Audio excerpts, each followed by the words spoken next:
Inilah launching klub sepatu roda Lawang Salapan On Skate Club yang dihadiri langsung Ketua Perserosi Kota Bogor Eriko Bakti di salah satu kafe di Jalan Tumenggung, Tanah Baru, Bogor Utara akhir pekan kemarin. Bergabungnya Lawang Salapan On Skate Club menjadi harapan baru bagi perkembangan prestasi cabang olahraga sepatu roda di Kota Bogor. Lawang Salapan On Skate Club ini telah memiliki 15 persepatu roda dan baru memiliki satu nomor pembinaan yaitu di kelas speed. Adapun jadwal latihan yang ditetapkan di klub ini adalah seminggu 3 kali di lapangan Kresna Bantarjati dan Blok F Pasar Kebon Kembang. Ketua Persatuan Sepatu Roda Seluruh Indonesia Perserosi Kota Bogor Eriko Bakti sangat mengapresiasi bergabungnya klub Lawang Salapan On Skate Club masuk di bawah naungan Perserosi. Ia berharap capaian prestasi cabang olahraga sepatu roda bisa terus meningkat, terlebih Kota Bogor pada tahun 2026 mendatang ditunjuk sebagai tuan rumah Porprov Jawa Barat.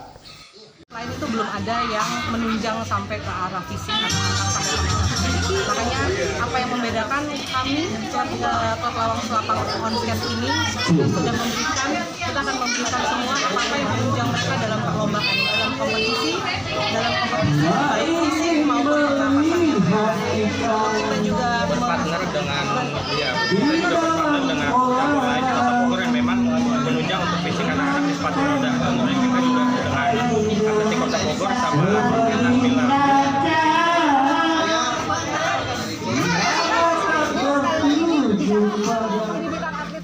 Dari Kota Bogor, CV Suryadi melaporkan.